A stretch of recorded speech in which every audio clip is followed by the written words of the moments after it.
इसी तरह अगर कोई शख्स ख्वाब में देखता है कि हवा आसमान की तरफ उसको लेकर गई है, तो ये इशारा है कि उसकी मौत करीब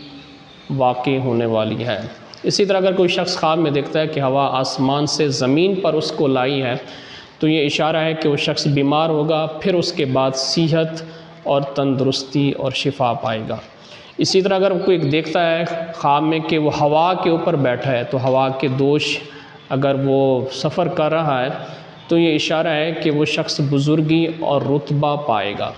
हज़रत इस्माइल अशअस रहमतुल्लाह अलैह फरमाते हैं कि अगर कोई देखता है कि मग़रिब से हवा चल रही है और ऐसा ऐसा चल रही है, तो ये इशारा है कि उस मुल्क में लोगों को माल और नेमत ज़्यादा मिलेगा।